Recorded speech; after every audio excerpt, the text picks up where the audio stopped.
The Honorable Justices of the Supreme Court of the State of Iowa. Hear ye, hear ye. The Honorable Supreme Court of the State of Iowa is now in session.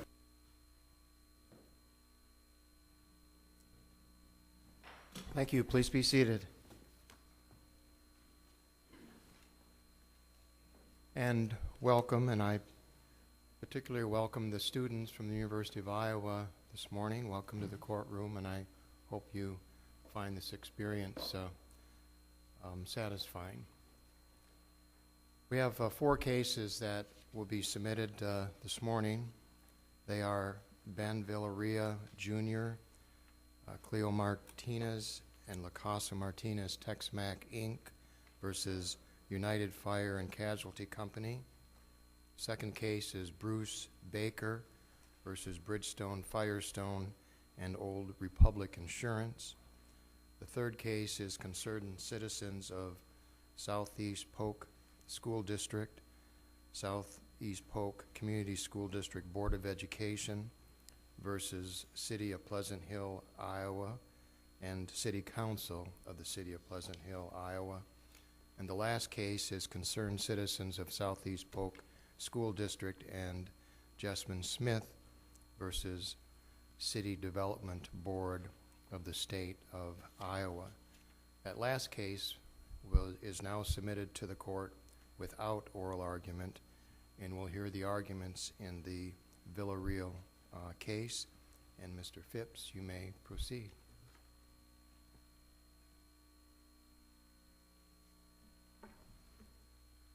May it please the court. This controversy, as the court well knows by now, arises out of a fire that occurred in Mason City in a restaurant in 2007. And it's been in one stage of litigation or another ever since then. Just to give you a brief history of the thing, the fire occurred in 2007. In 2008, the plaintiffs filed a lawsuit for what they now describe as breach of contract, and I think that's a fair description, but it went to trial.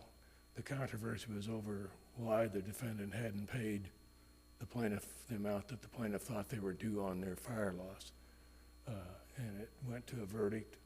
United Fire paid the verdict, and then about 3 or 4 months later, they turned around and filed another lawsuit based on bad faith arising out of the very same fire and the very same refusal to pay. So that's where the controversy comes from.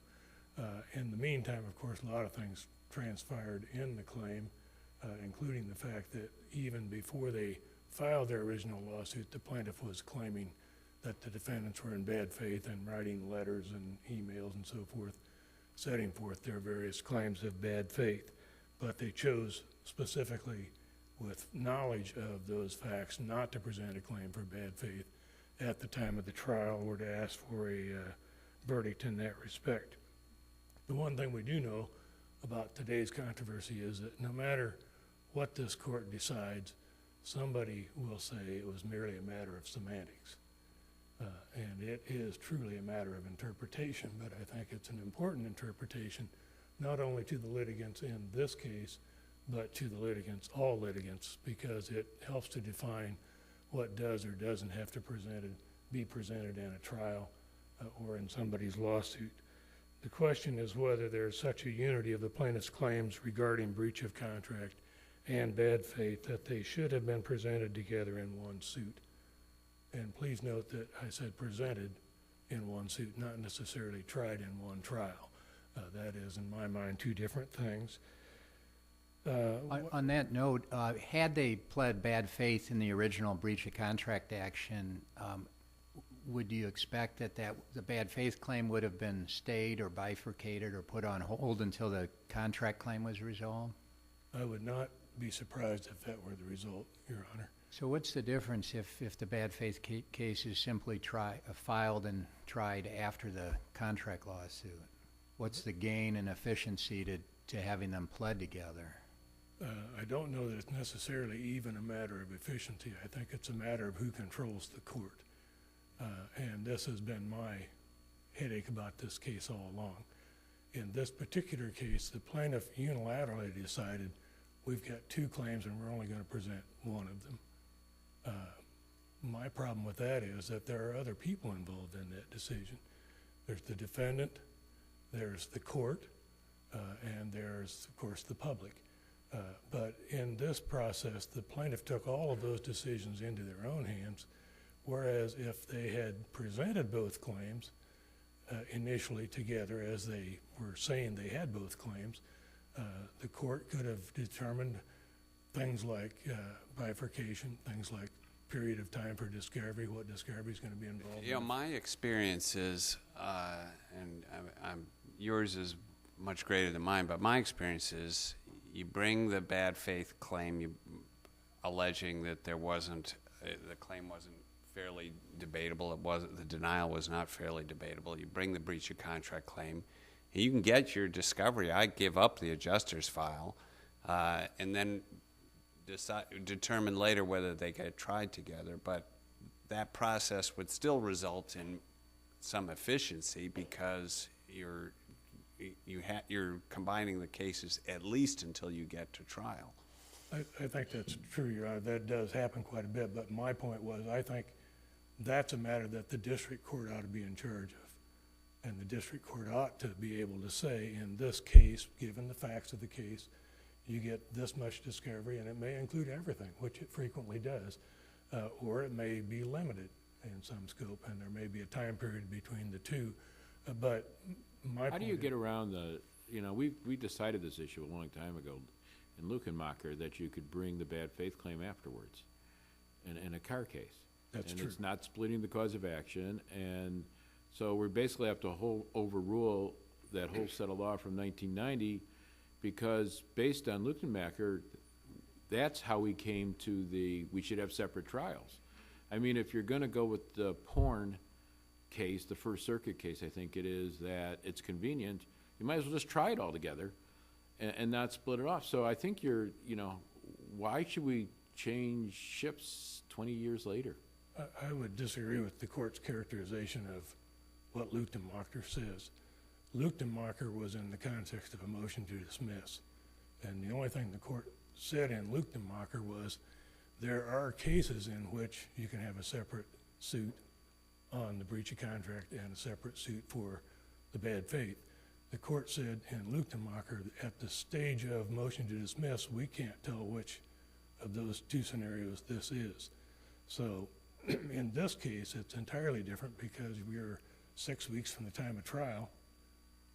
When the motion for summary judgment is determined, we do have all the facts to find out whether the bad faith and the breach of contract case. So, I mean, in Lukenmacher, this court said a bad faith claim might be based on events subsequent to the filing of the suit and therefore could not be based on the same facts. It's your position that here the bad faith case is not based on post-lawsuit events. Is that correct? That's correct. In fact, I took the But court. not the same facts, it seems to me.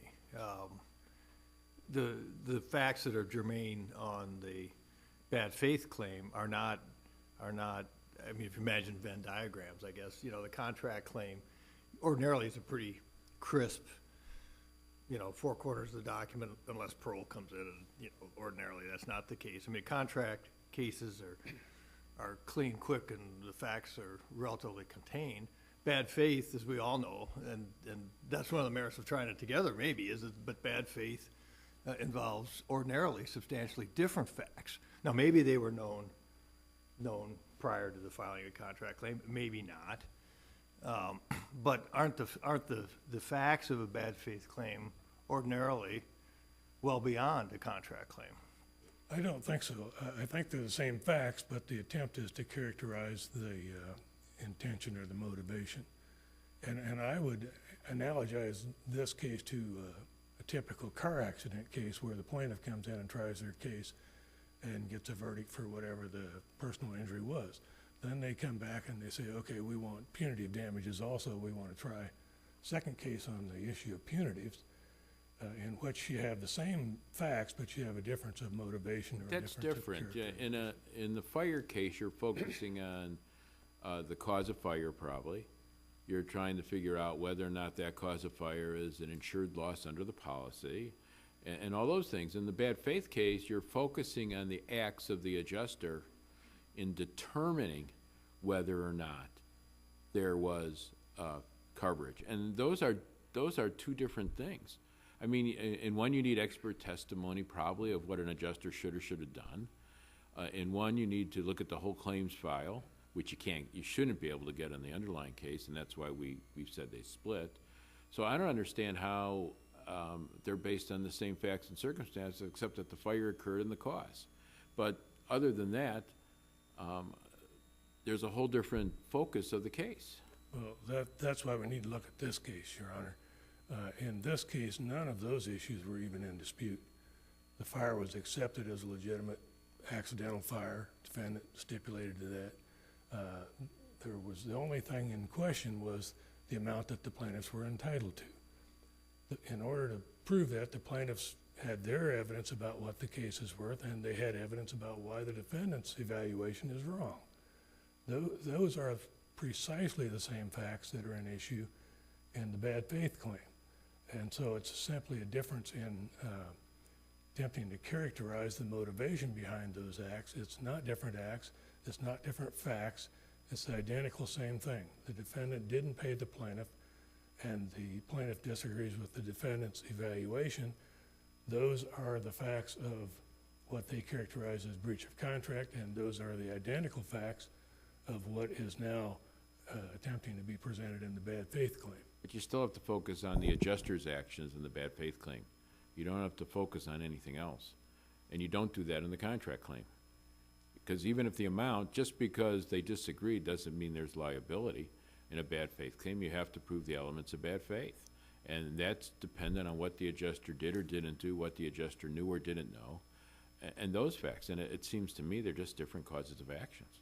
Except, Your Honor, that was the point of Judge McDonald's dissent as well, that the case you're conjuring up is a different case, from what we have here, because in this case, the plaintiff's bad faith claim alleged only that the defendant refused to pay their claim and didn't pay it, and then said they didn't have a valid reason. Let me give you an example. One of the things I understand that happened is the adjuster wouldn't do an appraisal of the loss, right. And that's a fact that I think is relevant to bad faith. Was that fact also brought out at the trial on the breach of contract claim? Yes, it was. It was one of the reasons why the plaintiffs were able to prevail on their breach of contract claim, because they could say to the jurors, these people don't know what the value of the property is because they didn't do an appraisal. And so it's one of the relevant facts in both claims to convince the jurors that the fact that the number the plaintiffs are suggesting is the right number. Counsel, granted that the trial of the contract action may have involved evidence about whether an appraisal was done. In the trial of the contract action, I take it there was no evidence presented that United Fire's management folks, supervisory folks, instructed the adjuster in charge of this file to do an appraisal. That's true. Even though the plaintiffs knew that all along, they had access to all that, and they alleged in their correspondence that the defendant was in bad faith from the very beginning. But it wasn't relevant to the contract action, I take it. I believe that to be correct. Would we be, if we hold that the bad faith claim is lost, if not brought with the contract claim, won't that cause lawyers to file bad faith claims that may be borderline or frivolous at the risk to avoid losing them and see how they develop? And is that a bad thing? I believe that is one potential that could happen, but I also think what it would do is cause people to present whatever claim they have. And then the parties and the court together can say, this is how we're going to treat this. This is what we're going to do. One of the big issues in this case has been plaintiff argues about a bright line case, and they're critical of the Porn decision, for example, for being a bright line case. Neither the defendant nor district court has advocated for any kind of a bright line test. We're talking about this case and the facts of this case, and not attempting at all to establish a precedent for many other cases where there may be different facts, different occurrences that need to be looked at by the court. And so I'm not advocating today that every bad faith case has to be brought with every breach of contract case. I'm saying if you know the facts and you allege that they are in bad faith, you should present that claim at the very outset, and then the parties in the court together could determine how to handle that. That sounds like a statute of limitations defense, but let me do this. If you are right, let's assume you're right, that they're the same facts and should be brought, why couldn't they be tried together? They might well be. I mean, you'd have no objection. So in cases where they're the same facts and everything, if we're going to be consistent with that kind of ruling, then they probably should be tried together. I don't think that's necessarily true. There are a lot of cases where things are bifurcated. One issue or another is bifurcated for No, different but if the reasons. facts are actually the same, why would you bifurcate? Well, I think you might not. I mean, Oh.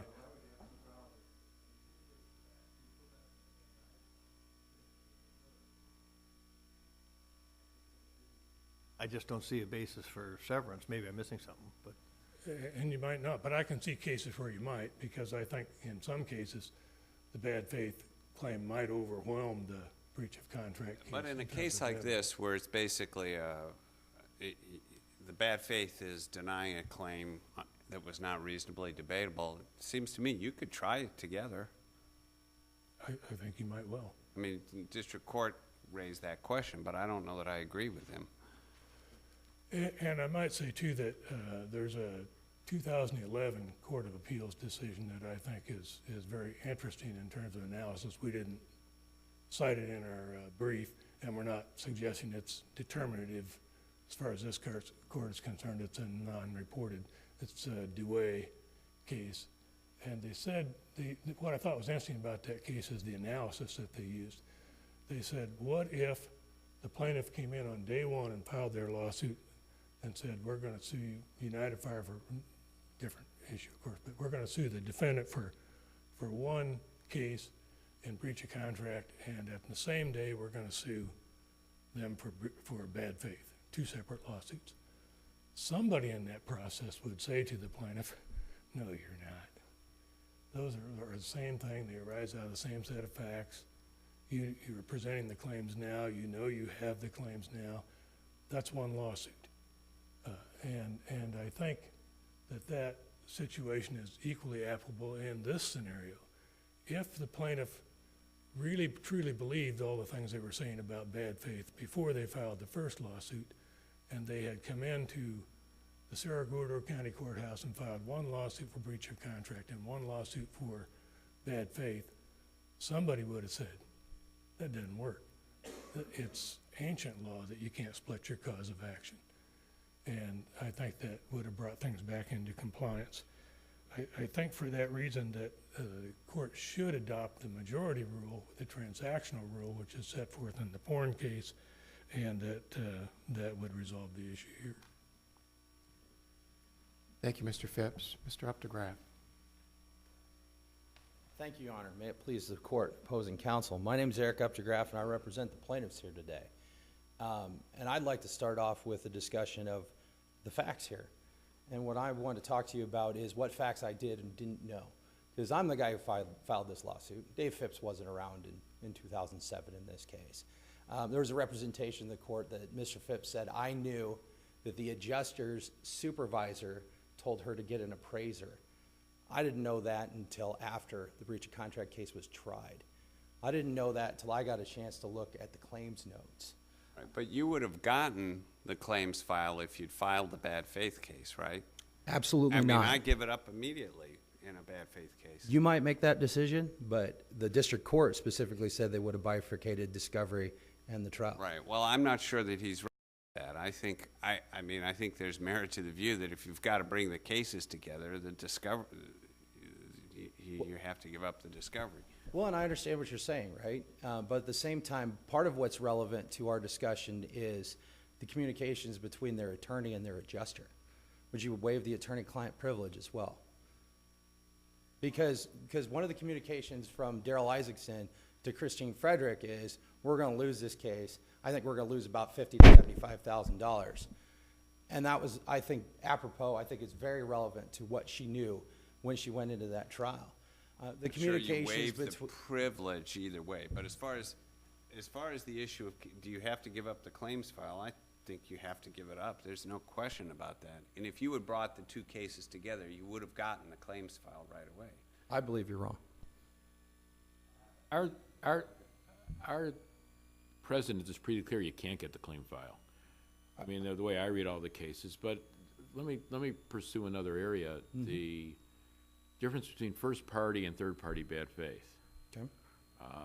All these cases, Luke Mocker and all those cases are all third party bad faith cases. Okay. This is a first party bad faith case. Does that make a difference? I don't believe that it does, because I do believe there's a different set of facts. The presentation that the defendant makes here is that all of the facts about bad faith were in existence prior to filing the breach of contract case in 2008. That's not true. Facts about bad faith, it's a continuous duty under the law to have a good faith denial. If there's something that I bring up in the processing of that lawsuit, breach of contract, that should change the defendant's position, they have an obligation to reevaluate their position.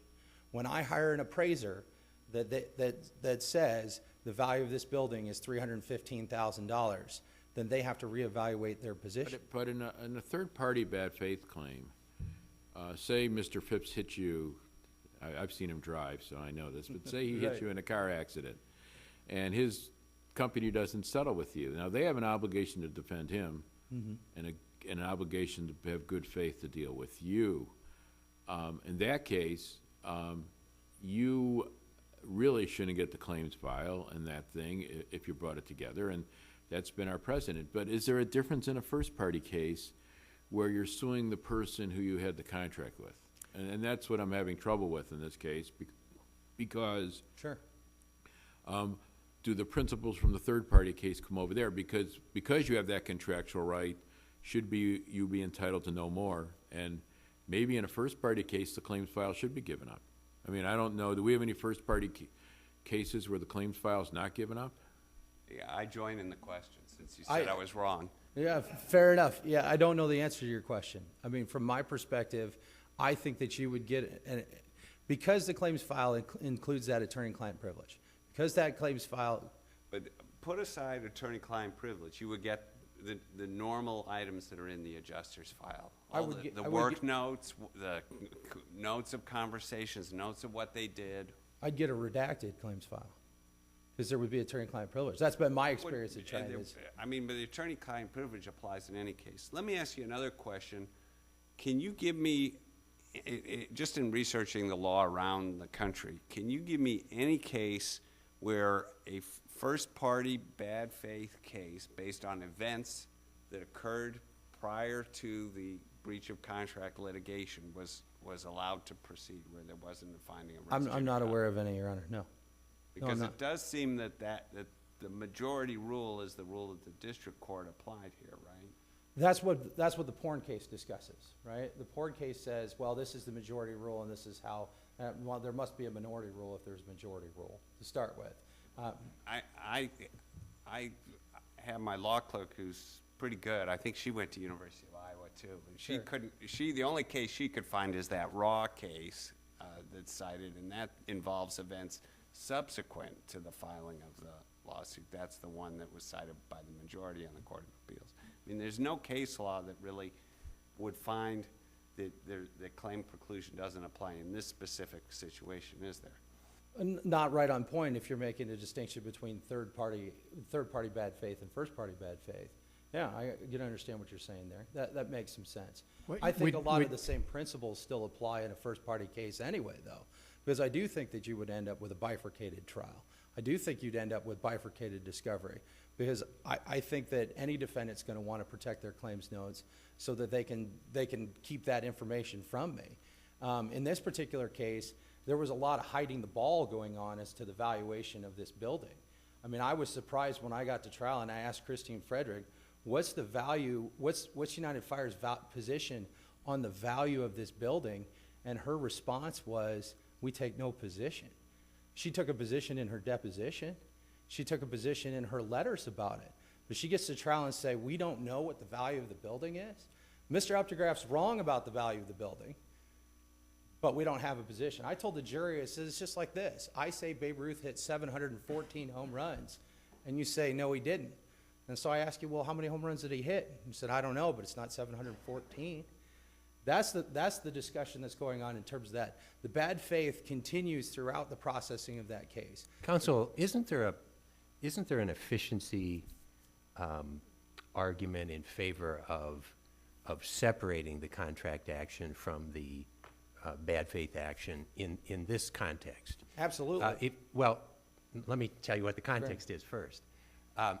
Let's say that instead of getting a plaintiff's verdict in the contract action, the jury gave you a zip, and so they win the valuation fight, even though you strongly believed during the contract action that the insurance company was being completely unreasonable, and you threatened a bad faith litigation, a tort action. Aren't there some situations in which it makes sense to defer that bad faith action until we sort out who's right on the contract? Absolutely. One of the things that Mr. Is that every case or only some cases? Boy, I almost think it's every case. But from my perspective, that's one of the things that Mr. Phipps has accused me of in this case is having a pocket claim. Now, he hasn't said it here yet. He usually waits till rebuttal before he brings it up. But that I held this bad faith claim in my pocket. That's giving me way too much credit. I don't understand what value I'd have of holding this bad faith claim in my pocket because of just what you're talking about. If I lost the breach of contract case, I would have been done. There would have been no bad faith case to file in the first place. And I guess some of the questions... And if you had been litigating them together, you could have been charging off, demanding the claim file, and doing all this other discovery in the tort case that was absolutely worthless, It's right? absolutely unnecessary to the processing of the breach of contract case. Let's put it this way. You could have asserted both claims at the beginning of the case. I mean, you had enough information Yes. to have a belief that the insurance company was acting in bad faith, correct? Yes, I had a suspicion that their position was out without objective merit. But in a bad faith case, I got to prove the subjective intent. And I lacked facts on that. Now, the question is, to answer your question fairly, I could have done discovery on And their I'm not sure subjective- you have to prove this subjective intent, but beyond that, if there's no Certainly if there's no objective basis for the position of the insurance company, if it's completely without foundation, but regardless, so you could have filed the two claims together, right? Oh, absolutely. Yeah. I mean, what I relied on was the Lukenmacher case, saying these aren't the same claim. And that's Well, let's look at that case. I mean, this last sentence is very interesting, and it says in fact, a bad faith claim might well be based on events subsequent to the filing, and therefore not based on the same facts. It does. I mean, the argument Mr. Phipps is making is that, well, that kind of says that you take bad faith and divide it into two categories. Those where the facts are pretty much established at the time you file your contract claim. Right. And those that have subsequent facts. Why don't you fit in that first category? I mean, that's what I hear Mr. Phipps saying. Well, and I think that's a misreading of the Lukenmacher case. I mean, I think that's an example, because in a motion to dismiss, the question is, as a matter of law, can you determine that these are the same claims? And they say, well, here's one example of where it would. I mean, if you want to get into Twombly and why you guys rejected it, good work, by the way, thank you. Then from that particular perspective, the idea would be we could conceive of a set of facts where they wouldn't be the same claim because all the bad faith happened afterwards. That's what my problem with the porn case is that the porn case, the defendant says, well, we're not advocating for a bright line rule, and the district court's not advocating for a bright line rule. I disagree on the second count. The district court wants to say, well, all bad faith cases come from the same wrong, and that wrong is refusal to pay.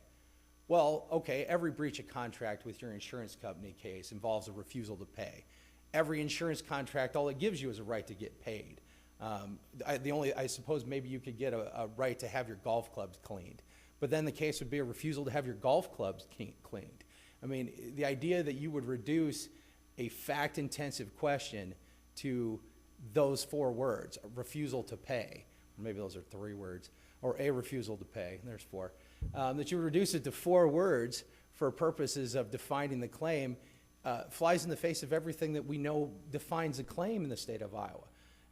If I could follow up on Justice Heck's question, as a practical matter, if you lose this case, next time, does that bad faith claim stay in your pocket, or are you gonna, even if you have doubts about how the contract case will play out, are you gonna feel compelled to include it in the original petition? I already do, already have.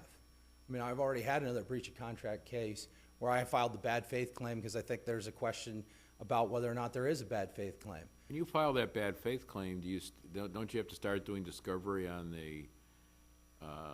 all these battles about whether you can get the adjuster's file and all these other battles? I mean, doesn't it seem to complicate every simple tort case is going to be, because I think I agree with you, and I did the kind of work you did. I would file a bad faith claim every tort case I file. Yeah, I have to do it to protect my butt, is what I have to do. That's where we're going, because from that perspective, it compels me to do this. It's not But that's always true. I mean, whenever you have claims arising out of the same transaction, some of them are stronger than others. I mean, if this is in fact the same transaction, I mean, Right. you have multi-count tort claims, Sure. I'm sure, arising out of the same transaction. Some of them are, you know they arise out of the same transaction, and you better get them on file. In a situation where I'm biting at the same apple, I agree. I mean, the point of claim preclusion is to prevent 2 bites at the same apple. This is a situation where I devoured the first apple, and now I'm biting at a second apple. So there's 2 bites here, but they're at 2 different apples. They're at 2 different remedies. They're for 2 different wrongs. They're for 2 different things. That's the point of the judicial efficiency here, is that the first apple is what was the value of the building, and the second apple is why didn't you pay when you should have known what the value of the building was? And that's a completely different set of circumstances based on a different set of facts about what Christine Frederick knew. I mean, in this particular case, we filed the bad faith case. We had it on trial for 18 months out there. We had to have a continuance because the discovery involved in this particular case was so onerous. We took so many depositions and had so much work to go through that we had to have a continuance of the bad faith case so that we could get it all done. If you want to talk about, to your question, would this complicate every breach of contract case? Absolutely it would, because you would spend all of this time fighting about issues that may never come up. May never come up because you'd lose the breach of contract case. It would create more work for plaintiffs. It would create more work for defendants. It would create a situation where it's not too different than the situation when this court allowed insurance contracts to artificially limit the statute of limitations involved with it, where it cut it down to 2 years instead of 10. Well, then you'd have a situation where you'd have ongoing dialogue going on with the insurance company, and you'd have to file your lawsuit because 2 years had come up. In this particular case, I got this case and had to turn around and file it fast because without a full copy of the insurance policy, I wasn't sure if they had a 1-year statute of limitations in there. I didn't have any idea, so I had to get it done. I met these people in February. I filed their lawsuit before March 8th to preserve a 1-year statute of limitations because I felt compelled to do so. Does that make for quality legal work? No, because this isn't the only case I had going at the time. It required me to do something that I wasn't prepared to do. Mr. Phipps's complaint is, well, plaintiffs are controlling their causes of action. They're supposed to be able to control their causes of action. That's how it goes. I don't have to consult with Mr. Phipps before I file a lawsuit. That's never been the rule as I understand it. So I understand my time is done. Thank you very much. I appreciate all your questions. Thank you as well. Mr. Phipps? Let me start you out with a question, if I may. The issue we're dealing with here is predicated on a court-made doctrine. So this is one of these cases where we can shape the rules since it's ours. What is the policy that you're trying to advance here? And are we just trying to, I mean, if this is based on efficiency and fairness, are we advancing those principles by injecting an issue on whether or not the two claims arise in the same transaction? Are we complicating things instead of making it more efficient? Quite honestly, I'd say in some cases, we may be making it more complex. In many other cases, I think we're making it simpler. And Well, should we try to, I mean, just having that conundrum, aren't we in some instances just creating a problem instead of finding efficiency? I think you could be, but I think if you address only the case that's in front of you and you adopt the majority rule, the court will have the freedom to look at each case and say, is this a case in which the two claims are of such unity and identity that they ought to be presented together? Or is this, in fact, a case where the bad faith claim is substantially different from the breach of contract case? And there will be cases that are of both nature. We have a restatement. We follow the restatement of judgment. Should we look to that for guidance? Yes, I think we should, and the thing that I notice most about that is that that's where I think the Court of Appeals departed from their analysis, proper analysis, because the restatement of judgment talks in terms of cause of action. The Court of Appeals decision narrowed that down to claim. Is it the same claim? The real issue in terms of the Pavone decision and the other decisions that are cited in our brief, and in terms of the Section 24 of the restatement, is, are these two claims that are presented the same cause of action? And obviously every cause of action can have lots of different claims. You could try an automobile case and say, well, that case we didn't include our medical expenses because we wanted to present those later. Here's our second lawsuit. Not the same claim, but certainly the same cause of action, and I think that's the focus that the court needs to have in this case. The other related issue is exactly what Mr. Updegraff said, and that is that what we've allowed the plaintiff to do in this case is to have a pocket claim, where you know you have it, you know what the facts are, you know what you're going to claim about those facts sometime, but you say to yourself, I'm going to see what I can get on the first claim first, and then I'm going to spring this on everybody, the court included. Well, but if you lost the contract claim, wouldn't you be finished? Yes. So it was kind of efficient. On the one hand, we'll see how the contract claim goes. And if he loses that, we don't have all the fighting about the file and all the fighting about bad faith and all the attorney's privilege issues, et cetera. Well, it certainly wasn't efficient in this case, Your Honor, because we're here 8 years later fighting about the same fire and the defendant's same refusal to pay the claim. That makes, I appreciate that. It makes me think, I mean, I don't know. A bright line rule might be better, which arguably could say the plaintiff can bring it second, that's it, we don't worry about it. I'm having a little trouble, and help me with it, of course. You're saying, well, we're gonna make a judgment call in each and every case as to whether there's, I think, sufficient identity. And I don't mean to be putting words in your mouth, please correct me. If there's sufficient identity, we're gonna say it's gotta be joined in the first. And if there's not, it goes in the second category. You know, discovery hasn't been done. These are judgment calls to be made. We're going to have appeals coming up here, and we're going to be slicing and dicing, which is our job, and we'll do it. But is that the soundest rule? I think it's inherent in the issue, Your Honor. If you look at the Arnovic case and you look at the Pavone case, you have done exactly there what we're talking about now. And I think it's necessary to do that because I don't think you really want to have a rule that says all of these claims, A, B, C, and D, have to be brought together. Claims of E, F, and G you can bring later. But would you agree, counsel, that if we adopt the rule that you're proposing, prudent plaintiffs' counsel will always file a bad faith claim with their contract claim because they won't be able to take the chance that the court might later determine that there was sufficient identity of the facts in the two cases, so they had to be brought together. So wouldn't your rule necessitate that prudent plaintiffs' counsel always file a bad faith claim, in every case. No, I don't think so. Why not? Partially because I think that a lawsuit is not tried on the day it's filed, and the Pavone case is a good example of that, where things developed during the trial that plaintiff's counsel could see there's something else going on here that they should have added but didn't. And this court said it's not a question of what happened on the day the lawsuit was filed, it's whether the plaintiff fairly had an opportunity to present that claim before the jury verdict. Looking at this again from, I'm sorry, one more?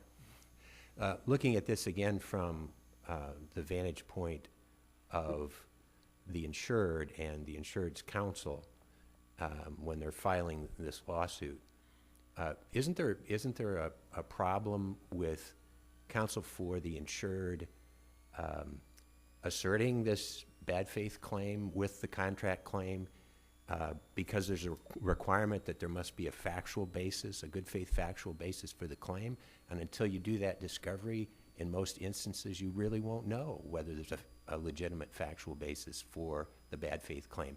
And so how disparate do the parties' valuations of the destroyed property have to be before a plaintiff and an insured and his counsel will have a factual basis for a claim of bad faith? Do you see the problem I'm looking at? I do, and I don't know the answer to your question. I do know that that's not the problem in this case, because in this case, plaintiffs individually and their counsel were running around writing letters about all the bad faith things you people are doing. So it's not an issue in this case. But in a given case, that could be a dilemma. Thank you, counsel. The case is then submitted, and we'll now hear the arguments in the Baker case.